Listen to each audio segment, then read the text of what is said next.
बिजू भैया, तुम गांव के सरपंच की पार्टी के पोस्टर क्यों फाड़ रहे हो? अगर उसे पता चल गया तो बहुत मसला बनेगा। ये जगह सरपंच की नहीं है, ये जगह मंदिर की है। मैं यहाँ पर इन्हें पोस्टर नहीं लगाने दूंगा। ठीक है बिजू भैया, जैसे तुम्हारी मर्जी, उतार लो पोस्टर अगर उतारने हैं। बिजू गांव के सरपंच के पोस्टर उतार ही रहा था कि मोहन, जो सरपंच की पार्टी के लिए काम करता था, वहां आ गया और कहने लगा, तुम्हारी हिम्मत कैसे हुई हमारी पार्टी के पोस्टर उतारने की? और तुमने हमारे पोस्टर फाड़ दिए। मैं तुम्हें नहीं छोड़ूंगा अब। मोहन ने उसे खूब मारा और वापस अपने घर की तरफ चल पड़ा। मोहन जब घर पहुंचा तो उसकी माँ उससे कहने लगी, मोहन, तुझे शर्म नहीं आती जो तू पूरा दिन आवारा फिरता रहता है? तुझे पता भी है कि तेरा बाप कई महीनों से बीमार पड़ा है। हमारे घर के हालात भी ठीक नहीं हैं और तेरी बहन की भी शादी करनी है, लेकिन तुम्हें तो कोई फिक्र ही नहीं। बस हर वक्त अपनी पार्टी वालों के पीछे फिरते रहते हो। माँ, पार्टी ही मेरा सब कुछ है। वैसे भी मुझे गांव के सरपंच ने कहा था कि जब वो जीत जाएगा तो मुझे अपनी पार्टी में अच्छी जगह देगा और मेरी बहन की शादी का पूरा खर्च भी उठाएगा। बेटा, ये सब झूठ बोलते हैं। अब इन लोगों को तुमसे मतलब है, इसलिए ये लोग कह रहे हैं कि हम तुम्हारे लिए ये करेंगे, वो करेंगे। ये सब भी झूठ है। जब इनका मतलब पूरा हो जाएगा तो ये लोग खुद ही तुम्हें निकाल देंगे। इससे अच्छा है कि तुम खुद ही छोड़ दो और कोई और काम ढूंढ लो। माँ, और गांव के सरपंचों का मुझे पता नहीं, पर हमारे गांव के सरपंच पर मुझे पूरा यकीन है कि वो मेरे साथ धोखा नहीं करेगा और जो उसने मेरे साथ वादे किए हैं वो सब पूरे करेगा। आप बेवजह टेंशन मत लीजिए। वैसे भी आप तो हर वक्त घर ही बैठी रहती हैं। आपको क्या पता कौन सही है और कौन गलत। और एक बात और, अब मैं सरपंच और अपनी पार्टी के बारे में कोई भी बुरी बात नहीं सुनूंगा। जब राधा ने मोहन को अपनी माँ से इस लहजे में बात करते देखा तो वो गुस्से में बोली, मोहन, ये कोई तरीका है माँ से बात करने का? तुम भूल गए हो कि यही माँ है जिसने तुम्हें सब कुछ सिखाया है। सरपंच आएगा जाएगा पर माँ हमेशा माँ रहेगी। अब अगर दोबारा माँ से इस तरह बात की तो मुझसे बुरा कोई नहीं होगा। राधा, तुम भी चुप करो। वैसे भी तुम्हें और माँ को बस बहाना चाहिए मुझे बातें सुनाने का। मोहन ने ना ही अपनी माँ की बात सुनी और ना ही अपनी बहन की, और वो गुस्से में घर से बाहर चला गया। मोहन का बाप, जो कई महीनों से बिस्तर पर बीमार पड़ा था, जब उसने देखा कि उसका बेटा मोहन अपनी माँ और बहन से बुरे लहजे में बात कर रहा है, तो उसकी आंखों में आंसू भर आए, लेकिन वो कुछ कर भी नहीं सकता था। ये कहानी है काली पहाड़ी के पास बसे हुए रामपुर गांव की, जहां रामू काका का घर था। रामू काका के परिवार में उसकी पत्नी गीता और उसके 2 बच्चे राधा और मोहन रहते थे। रामू काका अपने बच्चों से बहुत प्यार करते थे। उन्होंने अपने बच्चों को कभी किसी चीज की कमी नहीं होने दी। रामू काका जब काम के लिए बाहर जाते थे तो कई महीनों तक घर नहीं आते थे, ताकि वो अपने बच्चों के लिए कुछ बना सकें जो उनके बच्चों के काम आ सके। इसी तरह एक बार रामू काका काम के लिए शहर चले गए। वहां उनकी मुलाकात एक आदमी से हुई, जिसने उनसे कहा, रामू काका, आप बहुत मेहनती हैं। आप कब तक ऐसे ही मेहनत करते रहेंगे? आपके लिए मैं एक कॉन्ट्रैक्ट लेकर आया हूं। अगर आप इसे पूरा कर देंगे तो आपको बहुत ज्यादा पैसे मिलेंगे, जिससे आपके बच्चों का भविष्य भी संवर जाएगा। लेकिन ये काम बहुत मुश्किल है। इसमें आपको बहुत ज्यादा मेहनत करनी होगी। रामू काका ने थोड़ी देर सोचा और फिर जवाब दिया, मैंने अपनी पूरी जिंदगी मेहनत ही की है। अगर इस काम से मेरे बच्चों का भविष्य संवर सकता है तो यह भी कर लूंगा। रामू काका ने उस आदमी से कॉन्ट्रैक्ट ले लिया और अगले ही दिन काम पर चले गए। 2-4 दिन ऐसे ही गुजर गए। एक दिन रामू काका काम कर रहे थे कि अचानक बिल्डिंग से नीचे गिर पड़े। जान तो बच गई, लेकिन वो सारी उम्र के लिए अपाहिज हो गए। तब से आज तक रामू काका बिस्तर पर ही पड़े रहे और यही सोचते रहे कि उनके बच्चों का क्या होगा। रामू काका की सारी उम्मीदें मोहन पर थीं, लेकिन मोहन ने कभी अपने घर की फिक्र नहीं की। वो हर वक्त गांव के सरपंच के साथ ही रहता और उसकी पार्टी के कामों में लगा रहता। वक्त ऐसे ही गुजरता गया। एक दिन रामू काका ने मोहन को बुलाया और उससे कहा, बेटा, तुझे तो सब पता है कि जब से मैं बीमार हूं हमारे हालात कितने खराब हो गए हैं। कई बार तो ऐसा वक्त भी आया है कि हम 2 वक्त का खाना भी नहीं खा सके। बेटा, अब इस घर का बड़ा तू ही है, सारी उम्मीदें तुझ पर ही हैं। अगर तू ही अपनी माँ और बहन से बुरे तरीके से बात करेगा तो उनके दिल पर क्या गुजरेगी। और रही मेरी बात, आज हूं, कल शायद न रहूं, इसलिए गांव के सरपंच का पीछा छोड़ और कोई काम तलाश कर और अपने घर को संभाल लो। पिताजी, पहले तो आप बोलते ही नहीं थे, लेकिन आज बोल ही पड़े तो मुझे ज्ञान देना शुरू कर दिया। पहले माँ और राधा कम थीं, जो अब आप शुरू हो गए हो। और रही बात मेरी, तो मैं अपना रास्ता कभी नहीं छोड़ूंगा। वैसे भी आप तो बिस्तर पर पड़े रहते हो और मुफ्त की रोटियां खाते रहते हो। आपको क्या पता कि मैं अपने लिए कितनी मेहनत कर रहा हूं। आपको तो बस ज्ञान देना ही आता है, और मैं ये सब कुछ अपने घर के लिए ही कर रहा हूं। मोहन इतना कहकर गुस्से से बाहर चला गया। मोहन की बात सुनकर रामू काका को बहुत दुख हुआ और रामू काका ने उस बात को दिल पर ले लिया। फिर अगली सुबह जब राधा रामू काका के पास आई तो उसे पता चला कि उसका पिता अब इस दुनिया में नहीं रहा। असली बात तो ये थी कि मोहन की बातों को रामू काका सहन नहीं कर सके, जिससे उनकी मौत हो गई। रामू काका की मौत से मोहन को कोई फर्क तक नहीं पड़ा, बल्कि वह अपनी बहन से कहने लगा, राधा, अब कब तक पिताजी का शोक मनाती रहेगी? क्यों मेरे कान खा रही है? वैसे भी हर किसी को एक दिन मरना ही होता है। क्या हो गया अगर पिताजी भी मर गए तो? राधा को मोहन की बात पर बहुत गुस्सा आया, लेकिन वो चुप रही। कुछ वक्त यूं ही गुजर गया। फिर राधा की माँ गीता ने गांव की औरतों से अपनी बेटी के रिश्ते के लिए बात की। करीब 5-6 दिन बाद राधा के लिए उसके घर रिश्ता आ गया। जो औरत अपने बेटे का रिश्ता लेकर आई थी, वो राधा की माँ से कहने लगी, गीता जी, मुझे पता चला था कि आप अपनी बेटी राधा के लिए रिश्ता ढूंढ रही हैं, इसलिए मैं अपने बेटे राजू का रिश्ता लेकर आई हूँ। हमारे घर और भी बहुत रिश्ते आए थे, लेकिन मेरे बेटे राजू ने आपकी बेटी को एक बार देखा था और उसी ने कहा कि वो शादी करेगा तो बस राधा से ही करेगा। हाँ, मैं अपनी बेटी का रिश्ता ही ढूंढ रही थी। गीता जी, आप फिक्र मत कीजिए, मेरा बेटा व्यापार करता है, वो आपकी बेटी को बहुत खुश रखेगा। लक्ष्मी जी, वो तो ठीक है, आप ये बताइए कि आप दहेज में क्या लेंगी? अब आपसे मैं क्या कहूँ, आप भी हमारी तरह अच्छे लोग हैं। आप ऐसा करिएगा कि दहेज में ज्यादा कुछ नहीं, बस 25 तोला सोना दे दीजिएगा। हमें और लोग अपनी बेटी के दहेज में इससे भी ज्यादा दे रहे थे, लेकिन मेरे बेटे को आपकी बेटी राधा ही पसंद है। लक्ष्मी की बात सुनकर गीता परेशान हो गई। उसने लक्ष्मी से कहा, हाँ ठीक है, हमारी तरफ से हाँ है, हम आपको 25 तोला सोना दे देंगे। लक्ष्मी गीता की बात सुनकर बहुत खुश हुई।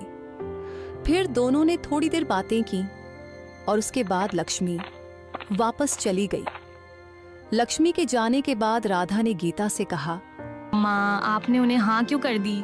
हमारे पास तो 2 वक्त के खाने के लिए भी पैसे नहीं होते और आपने उन्हें 25 तोला सोना देने की बात कर दी। राधा, मैं तुम्हें क्या बताऊं? जब उसने मुझसे कहा तो मुझे कुछ समझ नहीं आया। 2 साल से ज्यादा हो गए हैं तुम्हारा रिश्ता ढूंढते हुए, लेकिन किसी के साथ बात पक्की नहीं हुई। हर कोई दहेज की वजह से वापस चला जाता है, इसीलिए मैंने हाँ कर दी थी। लेकिन अब मैं भी यही सोच रही हूँ कि 25 तोला सोना कहाँ से लाएंगे। माँ, अब हम क्या करें? अगर हमने उन्हें 25 तोला सोना नहीं दिया तो हमारे गांव में बहुत बदनामी होगी। पिताजी ने और आपने जो सारी जिंदगी लगाकर इज्जत कमाई है, वो सब मिट्टी में मिल जाएगी। हमें अब कुछ ना कुछ करना ही होगा। राधा और गीता आपस में बात कर रही थीं और दोनों बहुत परेशान थीं कि अब क्या किया जाए। इसी बीच मोहन घर आ गया। उसने अपनी माँ को परेशान देखकर पूछा, माँ, क्या बात है? आप दोनों इतनी परेशान क्यों हैं?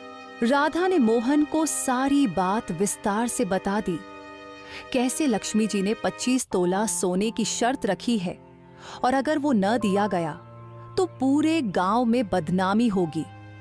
ये सुनकर मोहन ने गुस्से और लापरवाही से जवाब दिया, तो फिर क्या हुआ? अगर नहीं है तो नहीं देंगे। जिसे जो कहना है कहता रहे, मुझे किसी की परवाह नहीं। मैं तो वैसे भी सरपंच के साथ अपना काम बनाने की सोच रहा हूं। आप लोग बेकार में चिंता कर रहे हो।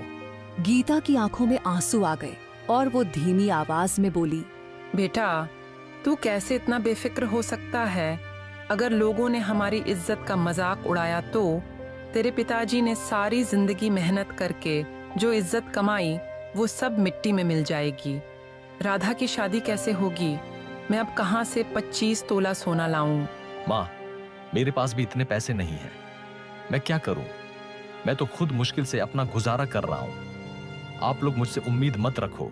मोहन, तुझे कितनी बार कहा था कि तू सरपंच का पीछा छोड़कर कोई और काम कर ले, लेकिन तूने किसी की नहीं सुनी, अपनी ही मर्जी करता रहा। अगर तूने कुछ पैसे कमाए होते तो हम आज इतनी मुश्किल में न होते और तेरी बहन की शादी भी हो जाती। माँ, तुम और पिताजी हर वक्त मुझे बस ज्ञान ही देते रहे हो। मैंने कितनी बार बताया है कि जब सरपंच चुनाव में जीत जाए तो फिर सब कुछ ठीक हो जाएगा। इतना कहकर मोहन घर से बाहर चला गया और सीधा अपने दोस्त सूरज के पास पहुंचा। जब वह सूरज के पास पहुंचा तो सूरज ने मोहन से कहा, मोहन, तू अब यहाँ मत आना। अब तू 5 या 6 दिन के लिए गांव से बाहर चला जा, क्योंकि बीजो ने तेरे खिलाफ पुलिस में कंप्लेंट कर दी है। वही बीजो जिसे तूने मंदिर के बाहर मारा था। अच्छा हुआ तुमने मुझे पहले ही बता दिया। अब मैं गांव से बाहर चला जाऊंगा। सूरज से बात करने के बाद मोहन अपने घर की तरफ चल पड़ा। जब वो घर पहुंचा तो उसने अपनी माँ से कहा, माँ, मैं कुछ दिन के लिए गांव से बाहर शहर जा रहा हूं। वहां मेरा एक दोस्त है, मैं उससे पैसों के बारे में पता करूंगा। मुझे यकीन है कि वो मेरी जरूर मदद करेगा। आप फिक्र मत करना। इतना कहकर मोहन गांव से बाहर शहर की तरफ निकल पड़ा। कुछ ही समय में वह अपने दोस्त विजय के पास पहुंच गया। पहले तो उसने अपने दोस्त से ढेर सारी बातें की, थोड़ा आराम किया और फिर खाना वगैरह खाने के बाद मोहन ने अपने दोस्त विजय से कहा, विजय यार, मैं शहर तुम्हारे पास मदद के लिए आया हूं। मुझे यार कुछ पैसे उधार चाहिए जिससे मैं अपनी बहन की शादी करवा सकूं। एक बात और, हमारे घर एक औरत आई थी अपने बेटे का रिश्ता लेकर। उसने दहेज में 25 तोला सोना मांगा था। मेरी मां को कुछ समझ नहीं आया, उन्होंने हां कर दी, लेकिन हमारे पास तो कोई पैसा नहीं है। अगर अब हम अपनी बात से मुकर गए तो फिर हमारी गांव में बहुत बदनामी होगी। मेरे माँ बाप ने जो इज्जत कमाई है वो सब मिट्टी में मिल जाएगी। मोहन यार, मुझे माफ करना, मेरे पास खुद कोई पैसा नहीं है, वरना मैं जरूर तेरी मदद करता। अच्छा, वैसे मेरा एक दोस्त है जो सोने का काम करता है, वो शादियों के लिए जेवर देता है। तू अपनी कोई चीज गिरवी रख देना, फिर वो तुझे जेवर दे देगा। हम कल उसके पास चलेंगे, वो हमारी जरूर मदद करेगा। अगले दिन मोहन और उसका दोस्त विजय दोनों अजेश से मिलने के लिए उसकी दुकान पर चले गए। जब वो दोनों दुकान पर पहुंचे तो विजय ने अजेश से कहा, अजेश भाई, ये मेरा दोस्त मोहन है, इसे अपनी बहन की शादी के लिए 25 तोला सोना चाहिए। तू कुछ मदद कर दे, ये अपनी कोई चीज गिरवी रख देगा। विजय ने अभी अजेश से कहा ही था कि मोहन बोल पड़ा, अजेश भाई, मेरे पास गिरवी रखने के लिए कुछ भी नहीं है, बस ऐसे ही मेरी मदद कर दो। जब मेरी बहन की शादी होगी तो हमारे घर बहुत सारे रिश्तेदार आएंगे जो पैसे देंगे। उन पैसों से आपके 25 तोले सोने के पैसे पूरे हो जाएंगे। शादी वाले दिन वो पैसे मैं आपको वापस कर दूंगा। नहीं मोहन, ऐसे नहीं होता। जब तक तू अपनी कोई चीज गिरवी नहीं रखेगा, मैं तुझे जेवर नहीं दूंगा। अजेश, तू मुझ पर यकीन कर, मैं तुझे तेरे पैसे जरूर वापस कर दूंगा। या फिर जब मेरी बहन की शादी हो जाएगी तब तेरा 25 तोला सोना तुझे वापस कर दूंगा। बस एक बार मेरी मदद कर दे। काफी देर तक अजेश, विजय और मोहन में बहस चलती रही। मोहन बार बार मिन्नत करता रहा, विजय भी मोहन की तरफदारी करता रहा। आखिर में अजेश मान गया और उसने कहा, ठीक है मोहन, मैं तुम्हें सोना दे दूंगा, लेकिन देख, तूने जो वादा किया है उसे पूरा करना। अगर पैसे वापस नहीं किए तो मैं तेरे घर तक पहुंच जाऊंगा। ठीक है अजेश, तू चिंता मत कर, मैं तुम्हारा सारा सोना और पैसे समय पर वापस कर दूंगा। तूने जो मेरे लिए किया है मैं इसे कभी नहीं भूलूंगा। अजेश से बात करने के बाद विजय और मोहन दोनों वापस चले गए। मोहन बहुत खुश था कि उसने 25 तोला सोने का इंतजाम कर लिया था। मोहन को वहां रहते हुए 5-6 दिन हो चुके थे और उसने सोच लिया था कि शादी में अब बस 10-12 दिन ही बाकी हैं। उधर मोहन की माँ गीता को मोहन पर बिल्कुल भी भरोसा नहीं था। वो बहुत परेशान थी कि इतने दिन हो गए हैं लेकिन मोहन घर नहीं आया। उसे लग रहा था कि शायद मोहन कहीं भाग गया है और बहाना अपनी बहन की शादी का बना दिया है। गीता घबराई हुई राधा के पास गई और राधा से बोली, राधा बेटी, मुझे तो मोहन पर अब बिल्कुल भी भरोसा नहीं रहा। पता नहीं वो कहाँ है, कहीं वो हमें धोखा देकर तो नहीं भाग गया। क्या करूं, मेरा दिल बहुत घबरा रहा है। माँ, सच कहूँ तो मुझे भी अब यही लगता है कि मोहन घर से भाग गया है। अब हमें ही कुछ न कुछ करना होगा। अगर हमने शादी से पहले 25 तोला सोने का इंतजाम नहीं किया तो हमारी सारी इज्जत मिट्टी में मिल जाएगी। और रही बात मोहन की, तो उसे तो कोई फर्क ही नहीं पड़ता, चाहे हम मर भी जाएं। हाँ राधा, तू ठीक कह रही है। मैं कल सुबह अपनी बहन के पास जाऊंगी, शायद वो मेरी मदद कर दे। वैसे भी जब उसकी शादी थी तो मैंने भी उसे 10 तोला सोना दिया था। हो सकता है अब वो भी मेरी मदद कर दे। ठीक है माँ, आप सुबह जरूर जाना। भगवान करे बुआ हमारी मदद कर दें, नहीं तो हमारे पास और कोई रास्ता नहीं बचेगा। अगले दिन गीता सुबह के समय अपनी बहन सलीका के घर चल पड़ी। रास्ता लंबा था लेकिन काफी देर चलने के बाद गीता अपनी बहन सलीका के घर पहुंच गई। पहले तो दोनों बहनों ने खूब बातें की, पुरानी यादें ताजा की। फिर बाद में गीता ने सलीका को सारी बात विस्तार से बताई और उससे मदद मांगी। सलीका ने जवाब दिया, दीदी, मैं तेरी तकलीफ समझ सकती हूँ, पर अब मेरे पास भी कुछ नहीं बचा। पिछले महीने ही मैंने अपने बेटे की पढ़ाई के लिए सारा जेवर गिरवी रख दिया है। मैं तेरी मदद करना चाहती हूँ, पर मेरे बस में कुछ नहीं है। चलो कोई बात नहीं सलीका, मैं अब चलती हूँ घर, अभी बहुत काम बाकी हैं। और हाँ, तू राधा की शादी पर जरूर आना, ठीक है? ठीक है गीता बहन, मैं जरूर आऊंगी शादी में। राधा सिर्फ तेरी अकेली की बेटी नहीं है, वो मेरी भी बेटी है। गीता को अपनी बहन के घर से भी खाली हाथ वापस आना पड़ा और दूसरी तरफ मोहन भी वहां से निकल पड़ा था अपने घर आने के लिए। इस तरह गीता और मोहन दोनों एक ही समय पर घर पहुंचे। फिर दोनों घर गए और मोहन ने अपनी माँ से कहा, माँ, अब तुम बिल्कुल चिंता मत करना। अब मैंने 25 तोला सोने का इंतजाम कर लिया है। मेरा शहर में जो दोस्त है उसने सोना दिलवाया है। बस शादी में जो पैसे इकट्ठा होंगे उन्हीं पैसों से हम सारा कर्ज उतार देंगे। मोहन, ये तो बहुत अच्छा हुआ। भगवान उसका भला करे जिसने हमारी मदद की है, वरना हमारे पास तो कुछ भी नहीं था। मैं तो दिन रात यही सोच सोच कर परेशान थी कि राधा की शादी कैसे होगी, लोग क्या कहेंगे। अब मुझे थोड़ा सुकून मिला है। बस बेटा, अब तू जल्दी से बाकी तैयारी भी पूरी कर ले ताकि सब अच्छे से हो जाए। फिर वो सब बहुत खुश थे, जैसे उन पर जो मुसीबत आने वाली थी वो टल गई हो। फिर उन्होंने शादी की तैयारियां शुरू कर दी और राधा की शादी पूरे धूमधाम से कर दी। राधा की शादी के बाद जब गीता और मोहन ने पैसे देखे तो पैसे सिर्फ 12 तोले सोने के ही बने। ये देखकर वो दोनों बहुत परेशान हो गए। राधा तो अपने ससुराल चली गई थी, लेकिन पैसे का इंतजाम पूरा नहीं हो पाया। जिस समय उन्होंने अजेश को बुलाया था वो भी वहां पहुंच गया और मोहन से कहने लगा, हाँ मोहन, पैसे का इंतजाम हो गया है। तुमने जिस समय मुझे बुलाया था मैं अब आ गया हूँ। जल्दी करो, मुझे मेरे पैसे दो। अजेश की बात सुनकर मोहन ने कोई जवाब नहीं दिया और जहां पर पैसे रखे थे उस तरफ इशारा कर दिया। अजेश वहां गया, उसने पैसे देखे और कहा, मोहन, ये पैसे तो सिर्फ 12 तोले के हैं, बाकी कहाँ हैं? मेरे बाकी तोले के पैसे कहाँ हैं? जल्दी बता। अजेश, मैंने भी अभी देखा है तो पता चला कि ये पैसे सिर्फ 12 तोले के ही बने हैं। अजेश, बात ये है कि हमारे आधे मेहमान तो शादी में आ ही नहीं सके क्योंकि हमने उन्हें बुलाया ही नहीं। हमने इसीलिए नहीं बुलाया था कि जब तक पूरे 25 तोले सोने का इंतजाम ना हो जाए तब तक सबको बुलाना मुश्किल था, वरना पहले बुला लेते तो बहुत बदनामी होती।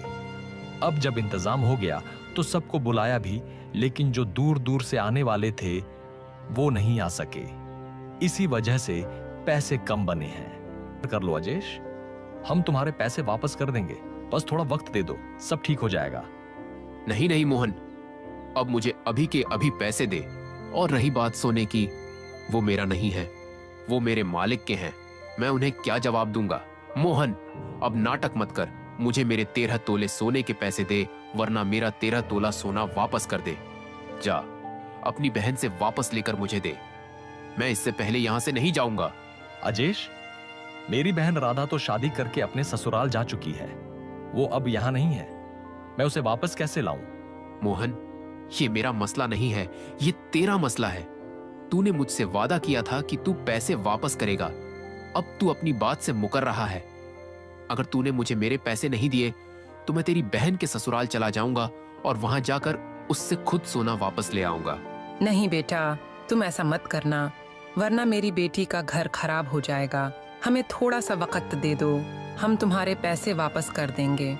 माँ जी, अब मैं और वक्त नहीं दे सकता, मैं खुद मजबूर हूँ, मेरे पास इसके अलावा कोई रास्ता नहीं है। अगर मैं सोना वापस लेकर नहीं गया तो मेरा मालिक मुझे जिंदा नहीं छोड़ेगा, वो मुझे जान से मार डालेगा। कृपया अपनी बेटी से मेरा सोना वापस मंगवा दो। काफी समय तक मोहन, गीता और अजेश के बीच बहस चलती रही। फिर आखिर में मोहन ने गुस्से में कहा, बस कर अजेश, अब ज्यादा धमकी मत देना। मैंने कहा ना, मैं पैसे का इंतजाम कर लूंगा। मेरी बहन की इज्जत का सवाल है, तेरी वजह से मेरी मां भी रो रही है। अगर तूने फिर भी जिद की तो अच्छा नहीं होगा। थोड़ा टाइम दे, मैं वादा करता हूं कि तेरे सारे पैसे वापस कर दूंगा। मोहन, वादा तो तूने पहले भी किया था, लेकिन तूने वो वादा तोड़ दिया। अब मुझे मेरे पैसे अभी ला कर दे, वरना मैं तेरी बहन के ससुराल चला जाऊंगा। ठीक है अजेश, जैसी तेरी मर्जी। अगर तुझे जाना ही है तो जरूर जा। और एक बात मैं तुझे बता दूं, उस गांव में सब इंसान शक्ल से तो इंसान है, मगर असल में जानवर हैं। और रही बात मेरी बहन के ससुराल की, वो भी बेहद खतरनाक लोग हैं। अगर हिम्मत है तो जा, ले जाकर अपना सोना। उस गांव का नाम सुंदरपुर है, पर यह मत समझना कि नाम सुंदरपुर है तो लोग भी अच्छे होंगे, वहां सब लोग खतरनाक हैं। मोहन की बात सुनने के बाद अजेश ने जवाब दिया, मैं किसी से नहीं डरता, वो मेरा सोना है और मैं उसे वापस लेकर ही आऊंगा। इतना कहकर अजयश वहां से चला गया। मोहन और गीता को यही चिंता थी कि अजयश वहां जाकर कोई तमाशा न करे जिससे राधा का घर खराब न हो जाए और राधा के ससुराल वाले अजयश को कोई नुकसान न पहुंचाए। अगले दिन अजयश सुंदरपुर गांव की तरफ निकल पड़ा। कुछ ही देर में अजयश सुंदरपुर गांव पहुंच गया और उसने राजू और राधा के घर के बारे में पता किया। फिर राधा के घर चला गया। जब राधा ने अजयश को देखा तो वह बहुत परेशान हो गई। उसे यही चिंता थी कि अजयश यहाँ कोई तमाशा न करे। उसने अजयश से कहा, अजयश, तुम यहाँ क्यों आए हो? प्लीज कोई तमाशा मत करना, अगर किसी ने देख लिया तो मेरा घर बर्बाद हो जाएगा। वापस चले जाओ प्लीज। राधा, तुम्हें कैसे पता चला कि मैं अजयश हूँ? माँ ने मुझे बता दिया था कि तुम आओगे, इसलिए मुझे पता चल गया कि तुम ही अजयश हो जिससे मेरे भाई मोहन ने सोना लिया था। अच्छा राधा, अगर तुम्हें सब पता है तो मुझे मेरा सोना वापस दे दो, फिर मैं यहाँ से चला जाऊंगा। नहीं नहीं अजयश, मैं तुम्हें सोना वापस नहीं कर सकती। अभी कल ही तो मेरी शादी हुई है और वो सोना मेरे पास नहीं है। तुम एक काम करो, तुम मेरे भाई से वापस ले लो सोना, वो तुम्हें थोड़े समय में वापस कर देगा। राधा, मैं अपना सोना अभी लेकर जाऊंगा। और रही बात तुम्हारे भाई की, उस पर तो मुझे बिल्कुल भी यकीन नहीं है। राधा और अजयश बात कर ही रहे थे वहाँ। वहीं पर राजू भी आ गया और आकर राधा से पूछने लगा, राधा, ये कौन है जो सुबह सुबह हमारे घर आ गया और तुमसे बातें कर रहा है? राजू, ये मेरी खाला का बेटा है। ये शादी पर नहीं आ सका था, इसीलिए यहाँ पर आ गया है हमसे मिलने के लिए। ठीक है राधा, तुम बातें करो, मुझे जरा बाहर काम है, मैं वो करके आता हूँ घर। राजू घर से बाहर चला गया और फिर राधा और अजयश के दरमियान बहुत बहस हुई, लेकिन राधा ने सोना वापस करने से मना कर दिया। दूसरी तरफ राधा का पति राजू को अजेश पर थोड़ा शक होने लगा कि कोई ना कोई मसला है जो ये शादी के दूसरे दिन ही आ गया है। और जब अजेश को सोना वापस देने के लिए राधा ने मना कर दिया तो अजेश राजू के पास चला गया। उस वक्त राजू दरिया के पास खड़ा था, अपनी मछलियों को खाना डाल रहा था। तभी अजेश वहां पहुंच गया और अजेश ने राजू से कहा, राजू, तुम्हारी पत्नी के पास जो 25 तोला सोना था वो मेरा है। मुझसे इन्होंने धोखे से लिया है। मैं इसलिए यहाँ आया हूँ। कृपया तुम मुझे मेरा सोना वापस कर दो। जब तुम शादी के दूसरे दिन सुबह सुबह हमारे घर आ गए थे और राधा से बात कर रहे थे तो मुझे उसी वक्त तुम पर शक हो गया था कि कोई ना कोई मसला है जो तुम आए हो। लेकिन अजेश, मैं तुम्हें सोना वापस नहीं करूंगा। हमने राधा की माँ और भाई से 25 तोला इसलिए मांगा था कि वो 25 तोला सोना लेकर मैं अपनी दोनों बहनों की शादी करूंगा, और अब तुम मुझे कह रहे हो कि सोना वापस कर दूं। ये तो नहीं हो सकता अजेश। राजू की बात सुनकर अजेश गुस्से से बोला, राजू, मुझे तो लगता था कि तुम अच्छे इंसान हो और मेहनत करके अपना घर चलाते हो। मैं यही सोचकर आया था कि मैं तुम्हें सारी बात बताऊंगा तो तुम मुझे मेरा सोना वापस कर दोगे। लेकिन तुम तो बहुत बड़े बेशर्म किस्म के इंसान निकले, जो अपनी बीवी के पैसों से अपनी बहनों की शादी करवाने का सोच रहा है। लेकिन मैं ऐसा बिल्कुल भी नहीं होने दूंगा, क्योंकि वो मेरा सोना है। मैं वो वापस लेकर ही जाऊंगा। राजू अजेश की बातें सुन रहा था, जिससे राजू को उस पर बहुत गुस्सा आ गया। फिर उसने अपनी जेब से चाकू निकाला और अजेश को दे मारा, जिससे अजेश बहुत घायल हो गया। फिर राजू वापस अपने घर की तरफ चल पड़ा।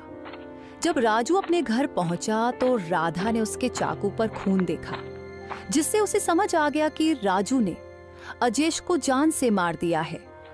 फिर राधा अपने कमरे में चली गई और रोने लगी कि हमारी वजह से उस बेचारे की जान गई है। फिर राधा ने अपनी माँ को कॉल की और कहा, माँ, जैसे आपने बताया था कि अजेश यहाँ पर आएगा, अजेश हमारे घर आज सुबह आया था और मुझसे सोना वापस मांग रहा था। मैंने उसे मना कर दिया, लेकिन वो राजू के पास चला गया सोना वापस लेने के लिए। मुझे नहीं पता उनके बीच क्या हुआ था, लेकिन राजू ने अजेश को जान से मार दिया। माँ, हमारी वजह से उस बेचारे की जान चली गई। भगवान हमें कभी माफ नहीं करेगा जो हमने उसके साथ धोखा किया है।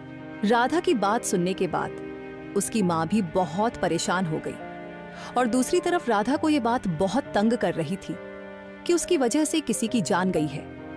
फिर चोरी चोरी उसने वो 25 तोला सोना जो उसी के पति राजू ने छुपाकर रखा था उठा लिया और सोचने लगी कि अब अजेश के घर वालों को सोना वापस कर देगी। राधा ने वो सोना उठाया और घर से बाहर निकल गई अपनी माँ के घर जाने के लिए। लेकिन राजू के एक दोस्त ने राधा को देख लिया और जल्दी से जाकर राजू को बता दिया कि राधा कहीं जा रही है। राजू झट से भागा और राधा को पकड़कर गुस्से में वापस घर ले आया और उसे खूब मारा कि वो सोना क्यों लेकर जा रही थी। फिर अगले दिन मोहन राजू के घर आया और उससे कहने लगा, राजू, माँ की तबीयत ठीक नहीं है, इसीलिए माँ ने राधा से कहा है कि तुम राधा को मेरे साथ भेज दो। फिर 4-5 दिन बाद मैं खुद राधा को वापस छोड़ दूंगा। ठीक है मोहन, ले जाओ अपनी बहन को। मोहन फिर अपनी बहन राधा को लेकर चला गया। जब मोहन और राधा अपने घर पहुंचे तो मोहन की माँ ने उससे कहा, मोहन, मैंने तुझे कितनी दफा कहा था कि तू गांव के सरपंच का पीछा छोड़कर कोई काम कर ले। अगर तूने मेरी बात मानी होती तो आज हमारी वजह से अजेश की जान न जाती। माँ, मुझे भी अजेश की मौत का दुख है, लेकिन इसमें सरपंच कहाँ से आ गया? माँ, तुझे भी बस बहाना चाहिए सरपंच के खिलाफ बोलने का। अच्छा मोहन, अगर तुझे सरपंच इतना ही अच्छा लगता है तो जा उसी से मदद मांग। अगर उसने तुझे मतलब के बिना साथ रखा है तो वो तेरी जरूर मदद करेगा, वरना वो तेरी मदद नहीं करेगा, तुझे वहां से भगा देगा। ठीक है माँ, मैं अभी जाता हूँ सरपंच के पास। फिर मोहन सरपंच की तरफ चल पड़ा। जब वो वहां पहुंचा तो हवेली के बाहर उसका दोस्त सूरज खड़ा था। सूरज ने मोहन से कहा, मोहन, तू यहाँ पर क्या कर रहा है? तू अब यहाँ मत आना। सरपंच ने तुझे पार्टी से बाहर निकाल दिया है। जो तूने मंदिर के सामने बीजों को मारा था, उससे सरपंच ने तुझे तो बचा लिया, लेकिन इससे सरपंच की बहुत बेइज्जती हुई, जिससे उसने तुझे बाहर निकाल दिया। सूरज तो ये क्या कह रहा है? तुझे तो पता है कि मेरा सरपंच और पार्टी के अलावा और कोई नहीं है। मैंने और कोई काम नहीं किया, बस सरपंच का ही साथ दिया। मोहन, हम क्या कर सकते हैं? हमें जैसा सरपंच ने कहा मैं वही कर रहा हूँ। सूरज की बात सुनकर मोहन बहुत परेशान हो गया और उसकी आंखों में आंसू आ गए। वो सोच रहा था कि उसके पिता ने जो मरने से पहले कहा था, अगर वो मान लेता तो आज वो भी कोई ना कोई काम कर रहा होता और उसका घर अच्छे से चल रहा होता। फिर वो घर की तरफ चला गया। जब वो घर पहुंचा तो उसने अपनी माँ को सारी बात बताई। मोहन, कोई बात नहीं। अगर सरपंच ने साथ नहीं दिया, मुझे तो पहले से पता था कि वह हमारी मदद नहीं करेगा, पर मैंने तेरी आंखें खोलने के लिए तुझे उसके पास भेजा था। अब तू फिक्र मत कर, सब ठीक हो जाएगा। और एक बात, मैं और राधा तेरा ही इंतजार कर रहे थे, क्योंकि आज हमें अजयश के घर जाना है, उसके घर वालों से मिलने के लिए।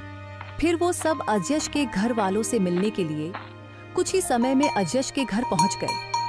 उन्होंने वहां देखा तो वहां पर ताला लगा हुआ था। फिर उन्हें वहां एक आदमी मिला, जिससे उन्होंने पूछा, भाई ये अजयश के घर वाले कहाँ हैं? हम उनसे मिलने के लिए आए हैं। अजयश के घर वाले इस समय जमींदार के घर काम कर रहे होंगे, तुम वहां पर चले जाओ, वो वहीं पर हैं। फिर वो सब जमींदार के घर चले गए। अजयश की बहन और अजयश की माँ वहां पर ही काम कर रही थी। जब उन्होंने ये सब देखा तो वो बहुत परेशान हो गए कि अजयश तो उनसे भी ज्यादा गरीब है। उसकी माँ और बहन किसी के घर काम करती हैं। फिर उनमें हिम्मत नहीं पड़ी कि वो अजयश के घर वालों से मिले। वो उदास चेहरे से वापस आ गए और उनके मन में बस एक ही बात घूम रही थी कि उनकी वजह से अजयश की जान गई। फिर वो सब घर आ गए। फिर 4-5 दिन बाद मोहन राधा को लेकर उसके ससुराल चला गया और मोहन राधा को छोड़कर वापस आ गया। ऐसे ही वक्त गुजरता गया। एक दिन राजू को एक रॉन्ग नंबर से कॉल आई और वो बोला, राजू, तुझे क्या लगा मैं मर गया हूं? मैं जब मरूंगा तो तुझे अपने साथ लेकर ही मरूंगा।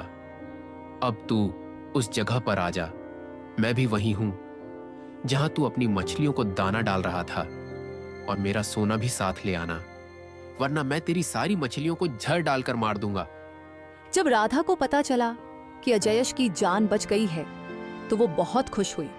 और दूसरी तरफ राधा का पति राजू बहुत घबरा गया और सोचने लगा कि मैंने तो इसे मार दिया था, ये कैसे बच गया। असल बात तो ये थी कि जब राजू ने उसे चाकू मारा था तब वो उसी वक्त चला गया था, लेकिन अजयश ने हिम्मत नहीं हारी और अपनी जान बचा ली। फिर राजू वो 25 तोला सोना लेकर अजयश के पास चला गया और उससे कहा, अजयश, मैं तेरा 25 तोला सोना ले आया हूं। अब तू मेरी मछलियों को कोई नुकसान मत पहुंचाना, और जो मैंने तुझे चाकू मारा था उसके लिए मैं तुझसे माफी मांगता हूं। अजयश ने अपना 25 तोला सोना वापस ले लिया और अपने घर की तरफ वापस चला गया। फिर उसने वो सोना जिस दुकानदार से उधार लिया था उसे वापस कर दिया। इस तरह अजयश ने हिम्मत नहीं हारी और अपना सोना वापस ले लिया और फिर से अपनी जिंदगी पहले की तरह हंसी खुशी जीने लगा। दोस्तों, आपको हमारी कहानी कैसी लगी? अगर अच्छी लगी हो तो हमारे चैनल को लाइक करें, सब्सक्राइब करें और अपनी राय कमेंट्स में जरूर बताएं।